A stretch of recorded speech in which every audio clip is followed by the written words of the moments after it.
The House Local Government and Municipal Finance Committee will come to order. Madam Clerk, would you please call the roll? Chair Fitzgerald. Here. Representatives Burns. Here. Shannon. Breen. Present. Rogers. Here. Hill. Here. Hoskins. Here. Pies. Present. Zorn. Here. Paquette. Here. Bizot. Here. McGoal. Here. Preston. Here. Mr. Chair, you have 13 members. You have a quorum. Thank you so much, Madam Clerk. With regard to today's committee, we are going to be moving quickly through the first portion of our agenda here as we take up votes on bills that we had already heard. In regard to their kind of the first play here, we're also going to have a little bit of time where we go at ease. That break should take no longer than 10 minutes, but just giving everyone awareness to how today's committee will flow. Madam Clerk, I have a motion from Representative Rogers to approve the minutes from the last meeting. Seeing no objection, the minutes will stand approved as written.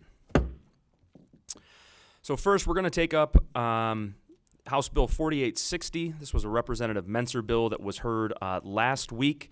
We took testimony on the substituted H1. We do have one card to read in. This is from Chris Barnett from Orion Township, not wishing to speak and in support of the bill. I will take a motion to report House Bill 4860 as sub H1 with recommendation. That motion is made by Representative Breen. Madam Clerk, would you please call the vote? Chair Fitzgerald. Yes. Representatives Burns. Yes. Shannon. Yes. Breen. Aye. Rogers. Yes. Hill. Yes. Hoskins. Yes. Pies. Yes. Zorn. Yes, or no, I'm sorry, pass. Paquette. Yes. Bizot. Yes. McGoal. Pass. Preston. Pass. Mr. Chair, you have 10 yeas, 0 nays, 3 passes. House Bill 4860 is reported with recommendation of substitute H1. Thank you very much, Madam Clerk. With that, we're going to move on to House Bills 4274 and 4275. We took testimony on 4274 on June 21st and adopted a substitute H1. We do have some cards to read in reference to these bills. From Wayne County CEO Warren Evans, we have a card of, quote, strongly support from them. We have a card to read in from Chris Barnett again from Orion Township, not wishing to speak in support of the bill. Mike Compagnoni from Cokeville Township, not wishing to speak, supports the bill.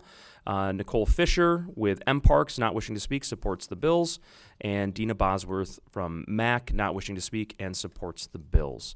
I will take a motion to report out House Bill 4274 as sub H1 with recommendation. That motion is made by Representative Hoskins. Madam Clerk, will you please call the vote? Chair Fitzgerald. Yes. Representatives Burns. Yes. Shannon. Yes. Breen. Aye. Rogers. Yes. Hill. Yes. Hoskins. Yes. Pies. Yes. Zorn. Yes? Paquette. Yes. Bizot. Yes. McGoal. Yes. Preston. Yes. Mr. Chair, you have 13 yeas, 0 nays, 0 passes. House Bill 4274 is reported with recommendation of substitute H1. Thank you very much, Madam Clerk. We took testimony on House Bill 4275, also on June 21st, adopted as substitute H3.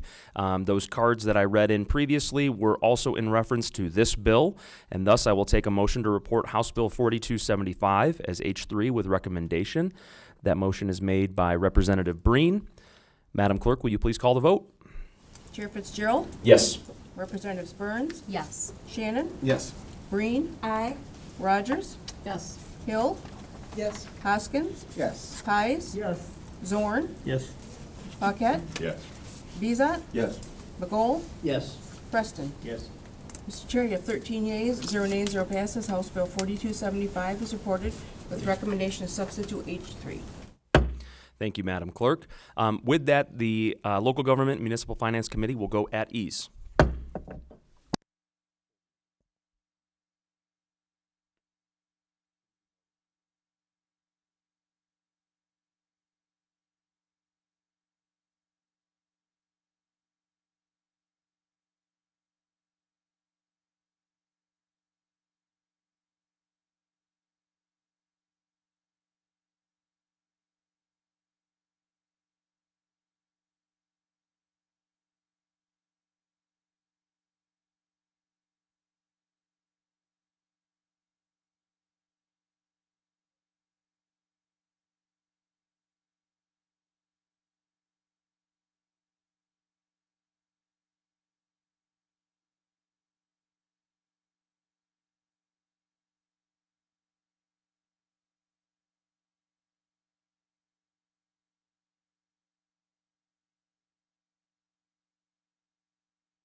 The House Local Government and Municipal Finance Committee will come to order. Thank you so much for your patience while we went at ease there briefly. We are now going to be taking up House Bills 4605 and 4606. This is known as the Public Safety and Violence Prevention Trust Fund Package. We do have sponsor Farhat here, Representative Farhat here to answer any questions should there be any. We took testimony on June 21st with regard to House Bill 4605. We adopted a substitute H1, and today we have an H2 substitute for 4605. I will take a motion to adopt the H2 substitute for House Bill 4605. That motion is made by Representative Burns. Madam Clerk, will you please call the roll? Chair Fitzgerald? Yes. Representatives Burns? Yes. Shannon? Yes. Green? Aye. Rogers? Pass. Hill? Yes. Hoskins? Yes. Pies? Yes. Zorn? Yes. Paquette? Yes. Bizat? Yes. Bagol? Yes. Preston? Yes. Mr. Chair, substitute H2 is adopted. Yes. Thank you, Madam Clerk. We also have an H2 substitute for House Bill 4606. We're going to go ahead and take that. We're going to go ahead and take this vote before we answer any questions. So I'll entertain a motion to adopt the substitute H2 for House Bill 4606. That motion is made by Representative Hoskins. Madam Clerk, will you please call the roll? Chair Fitzgerald? Yes. Representatives Burns? Yes. Shannon? Yes. Green? Aye. Rogers? Pass. Hill? Yes. Hoskins? Yes. Pies? Yes. Zorn? Yes. Paquette? Yes. Bizat? Yes. Bagol? Yes. Preston? Yes. Mr. Chair, substitute H2 is adopted. Thank you very much, Madam Clerk. So we do have Representative Farhat, and I should mention Representative Shannon, of course, sitting here on the dais with us to answer any questions and provide additional testimony. Representative Farhat, if you'd like to provide some additional comment about the H2 substitute, please do so. Yeah. Thank you, Chair Fitzgerald and members of the Local Government Committee today. So what we did is we went back to the 4606 formula, and we wanted to make sure that we were incentivizing individuals that are receiving these funds to actually deliver results in bringing down their violent crime.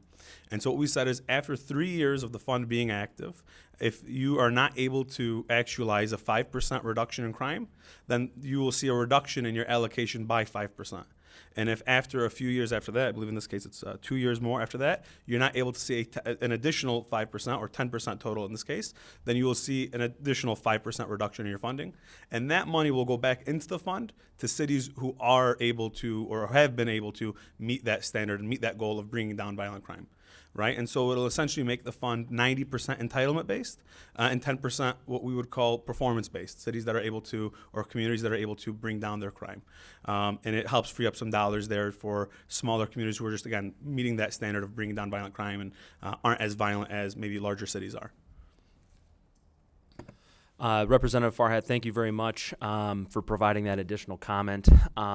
I would like also to thank you for taking the questions and the commentary from the initial testimony into consideration when drafting this substitute.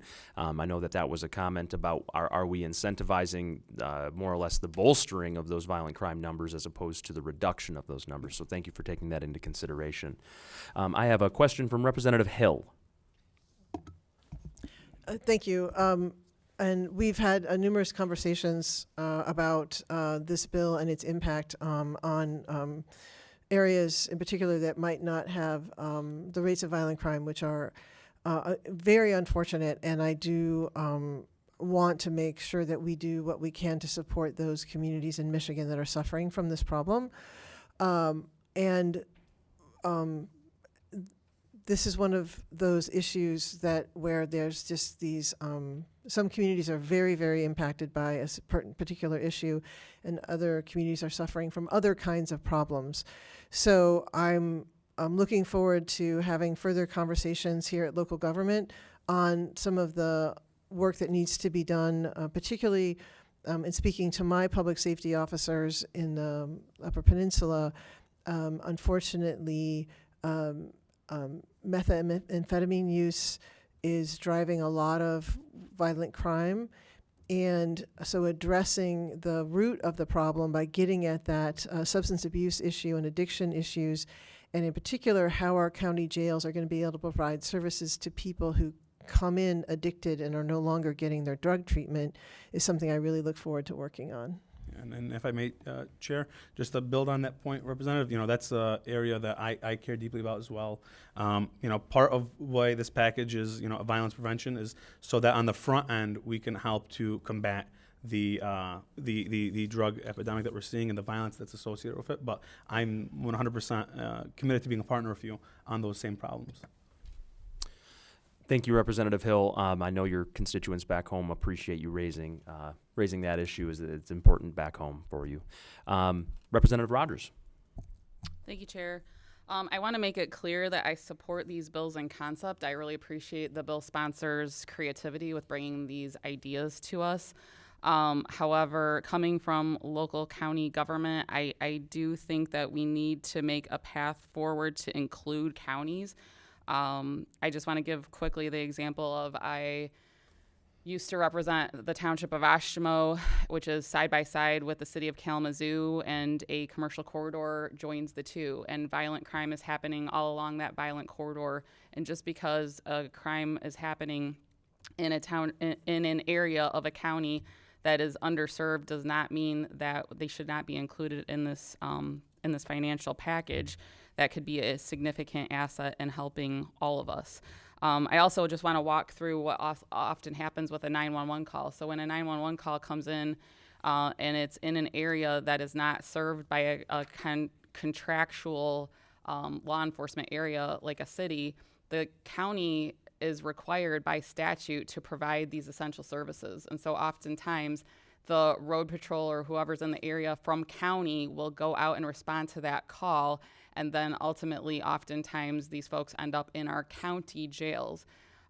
So I would like to continue this conversation after committee, should this move forward. And I've had some conversations with bill sponsor and chair already, but that is my intention, is to continue working on this with you all to make sure that counties are in some way involved in this conversation. Thank you. Thank you, Representative. And yes, I'd like to highlight the fact that there have been great collaborative discussions between stakeholders, the sponsor, myself, and members of the committee to discuss that. Thank you for building that awareness to that fact. Representative Pies. Thank you, Mr. Chair. Whose documentation, whose statistics are we using, and whose definition of violent crime? Yeah, thank you for that question, Representative. So we'll be using the data that is reported to MSP. And to make up violent crime, currently the way MSP has it structured is there are 4 types of offenses that make up violent crime. Murder or non-negligent manslaughter is one, rape is another, robbery, certain forms of robbery are, and aggravated assault are considered forms of violent crime. And that's the data that MSP has been tracking for years now, and we'll just be using that same data that they're tracking as the rubric for fund allocation. Yeah, this isn't intending to change that metric, No. but rather just respond to those metrics. Correct. Thank you. Representative Bagol. Thank you, Mr. Chair. I'd like to echo Representative Rogers' thoughts on that as well. I applaud your efforts, and you and I have spoken, but I would definitely be in favor of including the county sheriffs. Having been a county sheriff's and sandwiched between 2 major cities, Lansing and Flint, I can tell you that there's bleed over. So I think this would be a great effort to help the county sheriffs who are responsible to respond to those calls as well. Yeah, thank you for that perspective. Thank you. Thank you for your comments, Representative. Minority Vice Chair Zorn, please. Thank you, Mr. Chairman. I'm not sure if I missed something or misunderstood it. Did you say if the violent crime rate does not decrease, then the funds that the departments would receive would be decreased too? Yeah, so the way the fund is set up is that there will be a start date for the fund. And then years after that, the department, along the Treasury and MSP, based on the data that's offered, will look and say, over this 3-year period, were you able to bring down crime with the funding that was offered? The answer is yes, and you were able to meet, in this case, it's a 5% threshold over 3 years with the new dollars you have, then you would be able to just keep your funding as is. But if you haven't met that ability, what we're saying is we're going to reduce it by 5% to free up more capital and more dollars for other cities as well, who are meeting the goals that we are setting forward, right? And we're doing that in no small part to create more room in this fund for smaller communities or townships and cities who, like the representative said, might have more unique issues that doesn't translate or become apparent as clearly as violent crime might be. And so that's how we've come out with the structure, and to also reward folks who are meeting these goals. We want to bring down violent crime ultimately, right? We don't just want this to be a bucket of funding that folks continue to draw from. We want communities to be safer. We want our cities to be safer. We want violent crime to go down. We don't want to be averaging shootings, for example, in my district once a week, twice a week. We don't want that. And Right. Representative, I think to your point that this is now a results-based Correct. fund as opposed to simply a Entitlement-based. drawdown fund. Yeah. Right. That we're looking for results. We want to bring down violent crime statistics in this state, Correct. and this does help to incentivize that without being overly punitive, I believe. 100%. Yeah. Thank you. Seeing no further questions, I do have some cards to read in. Thank you, Representative, for being here. First, I'd like to call forward Dina Bosworth from the Michigan Association of Counties, who wishes to speak and has commentary on the bill. Here they are. Thank you for joining us today. Thank you, may Mr. begin Chair, when members ready. of the committee. I am Dina Bosworth, the Director of Governmental Affairs for the Michigan Association of Counties. I was unable to testify last time this bill was up in committee. I think we were just running a little short on time. But we are very much interested in the proposals that are being put forward. We see all across our state a shortage in funds to deal with, the law enforcement, the public safety needs that we have across the state. Representative Hill brings up a very good point. We have rural areas across the state that have a large influx of tourists that come to the area, but they don't necessarily have the tax base to support the additional public safety needs that are there. Now, that's not really what this bill deals with, but it is reflective of the shortage across the state. When we look at violent crime and crime prevention, we can't forget that the County Sheriff's Department provides a significant number of services to the municipalities within their border. Sheriffs are required to respond to calls. And they provide, road patrol in many areas across our state that don't necessarily have public safety departments. But that's not really necessarily violent, right? But when we're talking about violent crimes in your more rural areas, whether it be a methamphetamine drug issue, whether it be a domestic violence issue, the County Sheriff's Department provides a significant number of services to deal with those cases. In addition to that, as a county department, they do have specialty services that they provide and that they will provide to those areas that don't have that expertise. And I'm talking, marine patrol, ETV patrol, if you're going to be out on the trails, dive teams, dogs, drug enforcement teams. They also have, jails where if we're going to crack down on violent criminals, those criminals are going to go into the county jail. I mean, they may be in, the municipal jail for a few minutes, but they're going to go to the county jail prior to sentencing. And so what we're saying here is that absolutely agree with the intention of this legislation. We need more resources. Allocating funds for these services is essential. But you also have to keep in mind that there are other units of local government that really do provide expert services. We need to keep these people on staff and available for everyone across the state. Thank you, Dina, for being here. Any questions from the committee? Representative Bazat. Thank you, Mr. Chair. I too echo many things that you said, and Rep. Rogers, I appreciate your comments as well, because county sheriffs, and Bagol here was reading my notes, so I passed on the last question. Cheating over your shoulder. Cheating. Yeah. But you brought up a point that I wanted to make, was these violent offenders end up in county jails before, and they could stay there for up to 3 to 4 or 5 years pending trial. So county sheriffs have to deal with these violent offenders. even if it's a year, it's pretty tasking on the operation of the jail. So thanks for bringing that up. I'm very supportive of this bill, but I'd like to see, a 5% reduction in funds after 3 years. I'd like to see that bumped up to be, 15 or 20%, to be honest with you. That's just my thoughts, but more incentive to really get out there and deal with these issues. But thank you, Mr. Chair. Thank you for those comments, Representative. Go ahead. One other point I forgot to make is that, we do provide these services, but they're not necessarily contractual services with every municipality in the state. So the way the bill reads, it's if, a municipality contracts with the sheriff's department. A lot of these things we provide out there, so could absolutely use the resources to help support those services. Thank you. Seeing no other questions here from the committee, I do have 2 final cards to read in. You can feel free to rejoin your seat.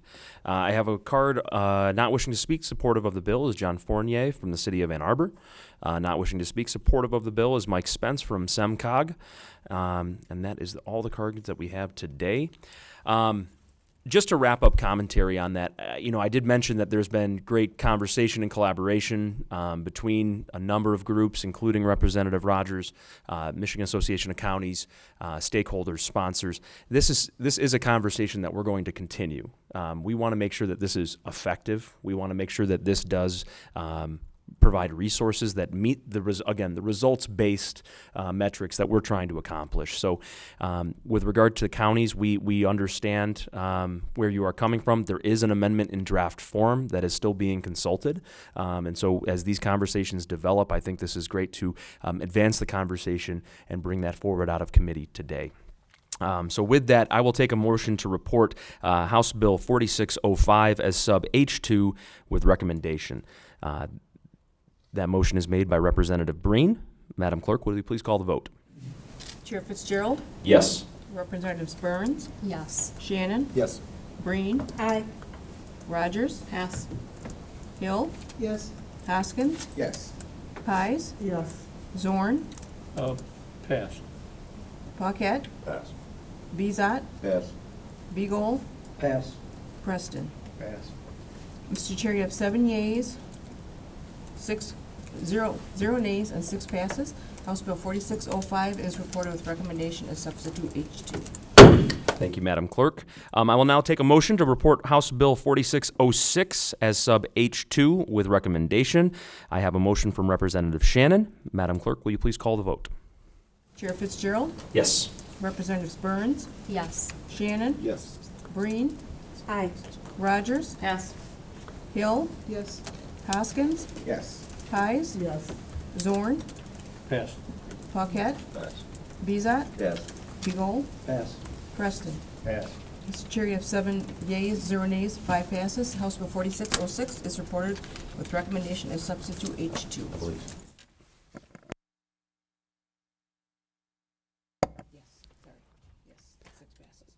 Thank you very much. Thank you very much, Madam Clerk. With that, we're going to move into testimony only on 2 other bills, but I'd just like to highlight the work that this committee has done in the first part of the year as it pertains to assisting and responding to the needs of local government. The votes that we took today are reflective of, I think, our combined commitment to supporting local governments. I know that everyone here on this committee has had an experience of interacting with either a local unit, a county, but has clearly demonstrated a dedication to working on the issues that locals deal with day in and day out. And so I want to thank everyone on this committee for your diligent work, for your continued collaboration, as I believe that many of the policies that we have worked on and many that we heard here already today are going to make an impact back home in all of our communities. So thank you. With that, we're going to take testimony today on House Bills 4894, 4895, and 4896. This is a disabled veterans property tax package, highlighting the fact that in our first month here, we had a number of comments about this very specific issue.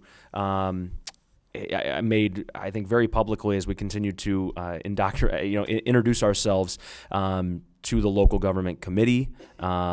This is something that has carried on through these 8 months, now almost 8.5 months, and I'm looking forward to testimony today. We are aware that there's a Senate bill package now in Military Vets and Homeland Security Committee and the conflicts of those two packages. But I do believe that in working with Chair Conlin and other state departments, we will ensure that we craft good policy that works together and responds to the needs of our veterans community. So today we do have Representative Shannon here to testify. Representative, if you'd like to join us out front here. He's going to begin testimony on his portion of the bill, and then we'll move forward here as we take up the other bills with a quick swap as, yes, I am one of the sponsors on the bill. So again, just kind of giving everybody an awareness to the flow of this conversation. So Representative Shannon, you can begin when you are ready.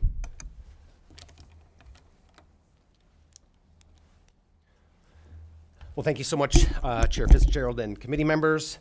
House Bills 4894, 4895, and 4896, a bipartisan package of bills, aims to right the wrong that legislature made when creating the Disabled Veterans Property Tax Law. We put our locals' levels of government on the hook for this tax exemption that we did not pay for as a state. These bills, in short, will take the Disabled Veterans Property Tax exemption and turn it into an income tax credit. This system creates as simple of a process as possible while ensuring that the benefits remain intact for those that have made incredible sacrifices for our country. Our veterans can collect this tax credit in one of two ways.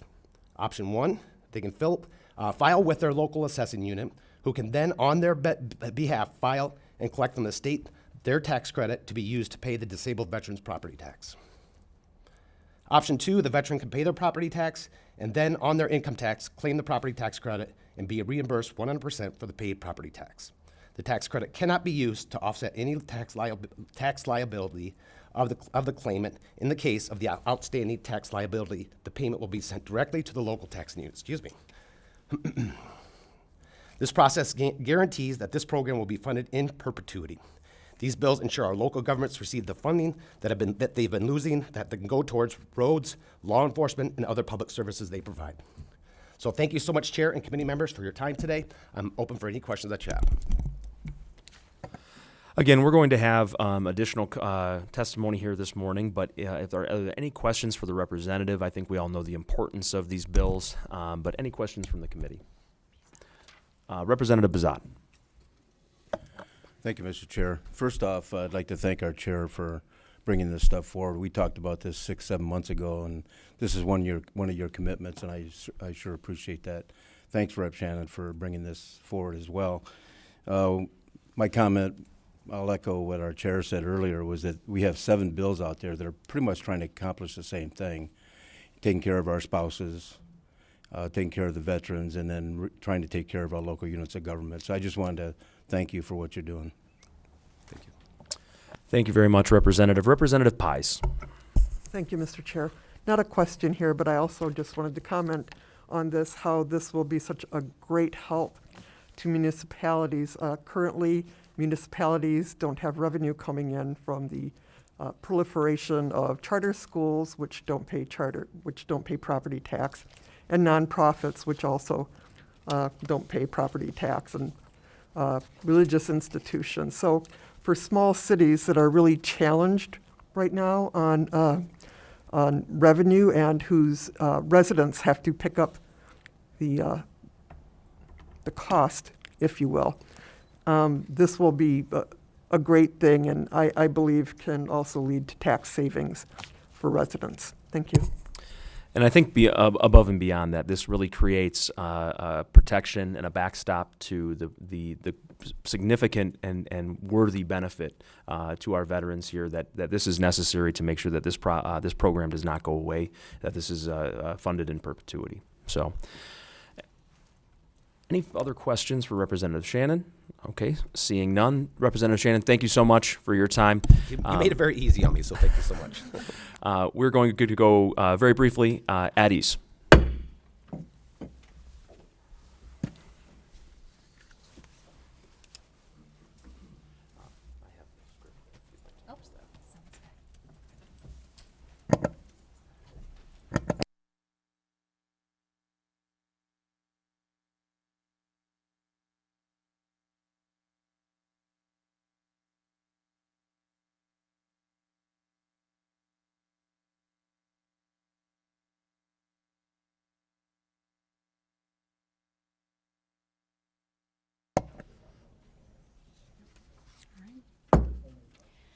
The House Local Government and Municipal Finance Committee will come to order.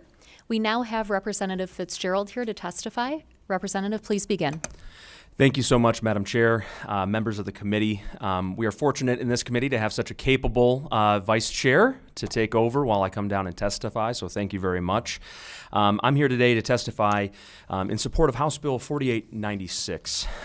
This bill would amend a same section of law here, Section 7B of the General Property Tax Act, which would provide for the disabled veterans property tax exemption to actually now pertain to housing cooperatives. This would allow for the benefit to expand. This would actually incorporate, again, surviving spouses.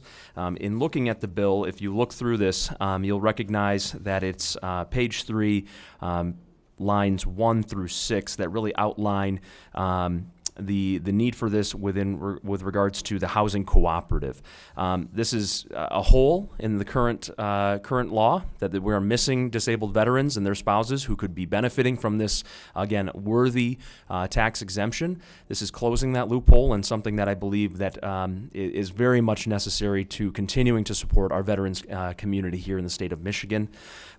This is something that again, in conjunction with state departments, has been recognized as a program that needs to be protected, needs to be delivered to those who are deserving of this benefit, and I believe that 4896 is one of those bills that will continue to provide long-lasting benefit in communities throughout Michigan. This is not central to one area or one geography, but rather throughout the state and I think in both peninsulas. And 4896 will help to accomplish just that. So I'm happy to take any questions as it pertains to this specific section of the bill package. Members, are there any questions for Rep. Fitzgerald? Okay. All right. Seeing no questions, Representative, thank you so much. Thank you. And the committee will now go at ease.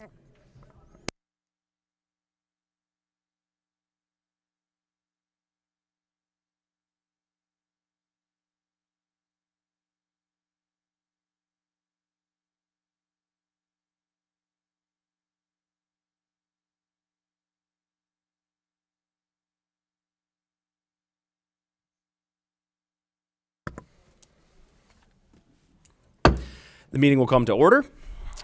Thank you so much for the opportunity to testify. With that, we do have some cards to read in here with other members wishing to speak.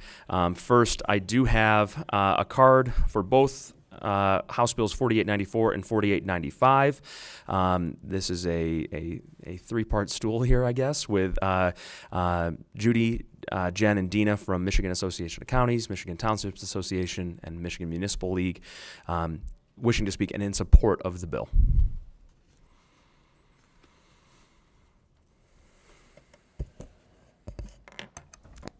Thank you, Mr. Chair, members of the committee. Judy Allen, Michigan Townships Association. Dina Bosworth, Counties. Jen Rigtrink with MML. Thank you, and we appreciate the opportunity to testify on these in support of these bills. And we appreciate the sponsors who have introduced these bills and the committee for taking them up. This has been something that's been in the works for a long time. It is not, let me state first and foremost, it is not something that we're proposing that a benefit be removed. We are just asking that if the state wants to institute policy, the state pays for that policy, because this is having a very large negative repercussion in our communities. And I know the sponsor had earlier talked about the issues in which local governments are affected. These are funds that we would be utilizing for infrastructure purposes, we'd be using them for public safety, our parks and recs in our community. So these are areas that have had to take that reduction because of the costs that locals have incurred in paying for this policy that the state implemented. I'm going to turn it over to my colleagues. Yep. Just want to reiterate that this is a wonderful benefit for our disabled veterans. absolutely agree. But if the state is going to pass a public policy that gives, local revenue away, this bill proposes a mechanism to reimburse us for those losses. Nothing short of that. Now, I know, as you mentioned, there are some bills in military and veterans affairs that would, change some of the policies of it and expand it.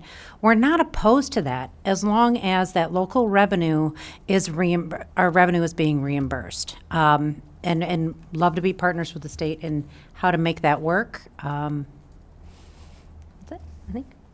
Also want to thank the sponsors and our partners in working on this. We have been working on this for a very long time, prior to me even coming to the league.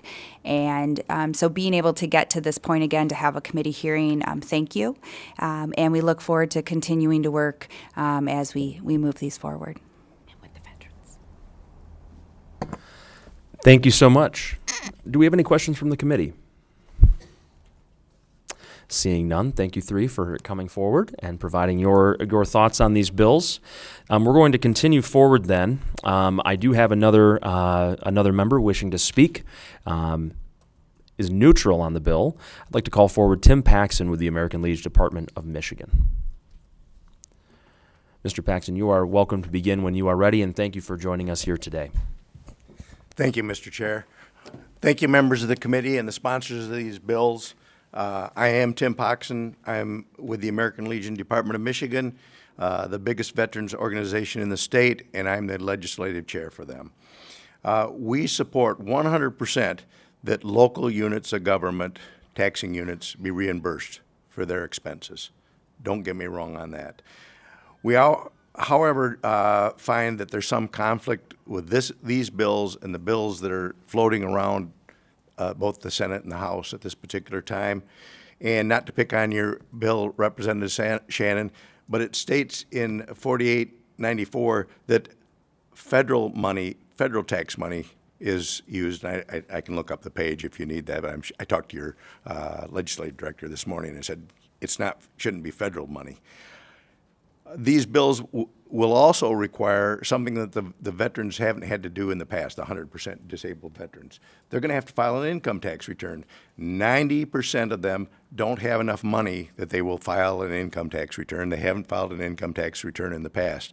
Now, this is an issue that we've worked on myself, actually, for 4 years in the Senate and with people over here in the House. And we had thought that there was just going to be a form that they filled out, filed it with their local government, and move forward that way. For these reasons and others, we're asking that these bills do not get voted out in the near future, and that we can all sit down at the table with the American Legion, the Michigan Commanders Group, having a seat at the table and work out something that's going to be good for everybody and doesn't harm our veterans. We are not going to support anything that harms our veterans. And most of you have my contact. If you don't, you can get it. We certainly want to be at the table and get these issues worked out in our local units of government, their money back. I want to thank you all in advance, and I am open to questions if the chair has it and would like that. Well, I just want to first say thank you for coming forward today and providing your commentary. We will certainly take those suggestions and those pointed edits in under advisement, and so thank you for bringing those forward. Do we have any questions from the committee here today? Seeing none, Mr. Paxson, I'd just like to say thank you for joining us today and representing your organization, and thank you for your service as well. Thank you, and thank you to the members of the committee. All right, we've moved through a few of the cards, but we still have some others, and I just want to, because there is a difference in how these are authored, I want to make sure that I'm being very prescriptive with how I'm reading these. Not wishing to speak in support of Bills 4894 through 4896 is Mike Campagnoni with Cokeville Township. Not wishing to speak in support of Bills 4894 through 4896, Chris Barnett with Orion Township. Not wishing to speak in support of Bills 4894 through 4896, Mike Spence with SEMCOG. Not wishing to speak in support of the bills 4894 through 4896, John Fournier from the city of Ann Arbor. Not wishing to speak in support of the bills 4894 through 4895, Jennifer Smith from MASB. Not wishing to speak in support of Bills 4894 through 4895, Matt Schuler for the MASA. Not wishing to speak in support of Bills 4894 through 4895, Jerry Johnson, South Central Education Policy Consortium. Not wishing to speak in support of the bills 4894 through 4895, Bob Kefjan with MASSP. That concludes all of our cards that we have here today and concludes our testimony on House Bills 4894, 4895, and 4896. Again, I gave comment here kind of midway through. Thank you to the members of this committee. You've done exceptional work through the first 8.5 months of this year. Thank you for your time today. And this meeting is adjourned. Or seeing no further business before this committee and seeing no objection, this meeting is adjourned.